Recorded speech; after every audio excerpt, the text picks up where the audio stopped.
It's hard to imagine that anybody that's followed Stellar Blade at all hasn't heard about the controversy that's surrounded this game. Even if you haven't followed Stellar Blade, it's likely that you've heard about what's going on. But in case you haven't, I'm going to give you a quick recap on everything that's gone on with the Stellar Blade controversy.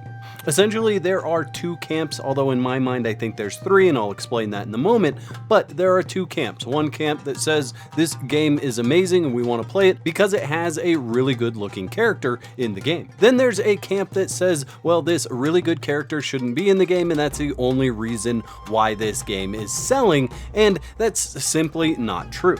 The third camp, I think, is the camp that I'm in, which is the camp that I just don't care. I like the fact that the developer made the game the way that they did in their vision. So the artistic vision that they had, they stuck to it. They weren't bullied by anybody saying that they were doing it wrong, and they continued to put this game out the way that they intended in the first place. At the end of the day, I think if you like this style of game, you should buy this game and play it. If you don't like this style of game, don't buy the game, don't play it. And I'm going to be honest here, the controversy that's gone on around Stellar Blade has done nothing but good things for Stellar Blade.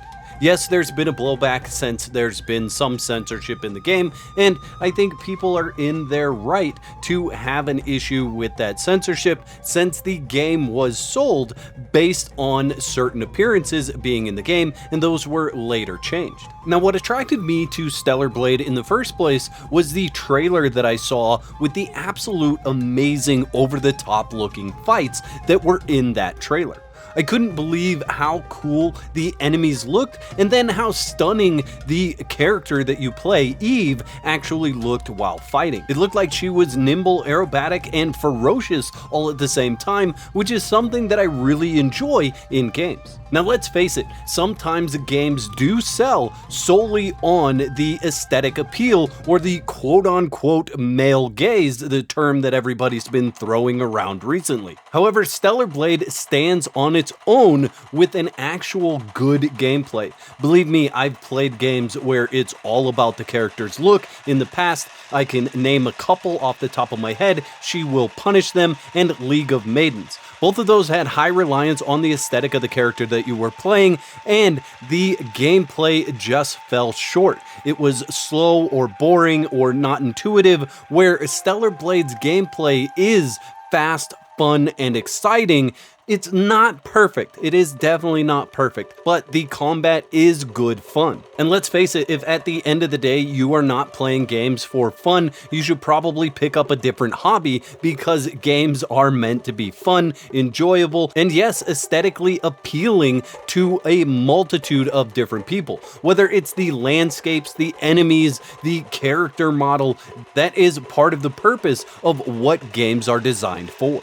And honestly, even if Eve was a male character like some Ninja Gaiden style character, or even Dante from Devil May Cry, I would still play this game. Now, I have one full playthrough of Stellar Blade, and you're actually watching footage from New Game Plus, which actually opens up a lot more than I expected when I loaded it back up. But that's a topic for a different video. Do I think you should play Stellar Blade? I absolutely do, and the reason why is because this is a really fun game. It does lack in story. The story feels like it could have been a little bit more exciting, a little bit more intuitive, and it also feels like it could have been maybe a little bit crazier than it is. While you're traversing the different areas in Stellar Blade and exploring the map is out of control, edgy, crazy, really exciting. And then you get into the story, and I feel like the story just falls flat. It doesn't have that same wild, exciting, and edgy feel, and I just feel like it's a little bit disconjointed. So I feel like they could have made the story a bit more edgy to fit the feel of the world that you're exploring. I also feel like they waited way too long to reveal certain things about the story of Eve, and I feel like if those things were described earlier on, you would understand why Eve's character responds the way that she does in the game. Now, when I initially played the Stellar Blade demo, I felt like this was going to be geared a lot more towards the Souls-like combat than it actually is. I actually feel like this is almost a really interesting balance between hack and slash and Souls-like combat.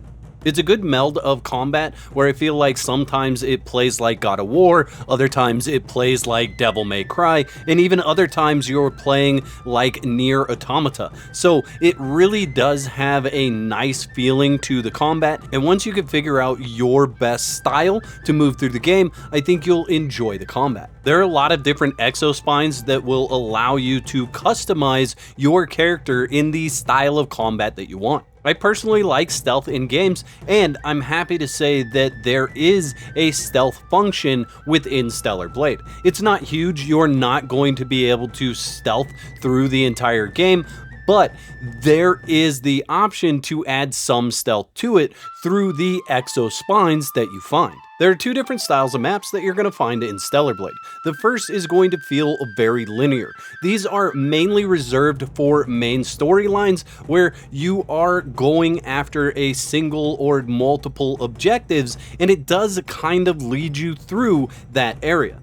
You can revisit those linear areas in a more open style, but the fast travel ability in those areas is different than the fast travel ability in the more open maps. And that is the second style that you're going to find. More open world type of gameplay in areas where some story can happen, but you don't have to engage in that story right away. Most of the side missions occur in the open world areas, although there are some side missions that will lead you back to maps that felt much more linear when you played through them the first time. And the side missions are a large part of the content that's included in Stellar Blade. If you're not somebody that enjoys side missions and you don't complete them, I don't feel like you're going to be as powerful when you finally get to some of the later bosses. Additionally, the game is going to be much shorter if you were to just focus on the main story. Fast travel is available in the game, although it is a bit of a pain point for me as I feel like it could have been better. The way that fast travel works is it will only allow you to fast travel to different locations on that particular map that you're playing on. You cannot fast travel to another map, and that just makes it a little bit more cumbersome than I feel like it needed to be. For example, if you're in Zion and you want to go to the Wasteland but you're across the map, you have to fast travel to the Wasteland exit. Then you have to walk through a load screen to actually enter the Wasteland. You can then walk up to another fast travel point on that map and then fast travel around that map. So I just don't feel like the fast travel is as good as it could have been if you were able to switch maps in that fast travel menu. But I am happy to have some fast travel capabilities, as I feel like getting through some of the side missions would be absolutely ridiculous if you weren't able to use this feature. Another thing that sets Stellar Blade apart from a lot of other games that are releasing right now is there is no store. There are no microtransactions. Every single outfit that's in the game is obtainable by playing the game. Even the pre-order outfit that I got for pre-ordering the game is available later on in the game, so you don't have to worry about missing out on these items. There are some 30 different costumes in the game, and then there are variants to those costumes when you pick up and play New Game Plus. So you'll get the same costume when you play back through, but it'll be a different color or a little bit different style. And with the current trend of the gaming industry headed towards microtransactions and battle passes and a way for them to continue to make money year in and year out off of the exact same content or a single game, it's really refreshing to see a game company not do that and just say, here's our game, here's everything the game has to offer, and I hope you enjoy it for the price that we sold it to you for. And I gotta be honest, I hope other dev companies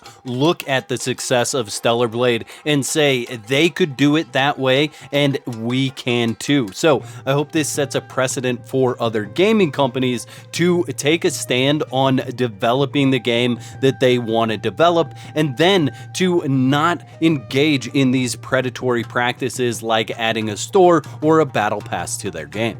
I'd like to thank all my YouTube members for your continued support. Y'all are absolute legends. Don't be out of whack. There's another video on the screen right now. Click that to watch more of my content.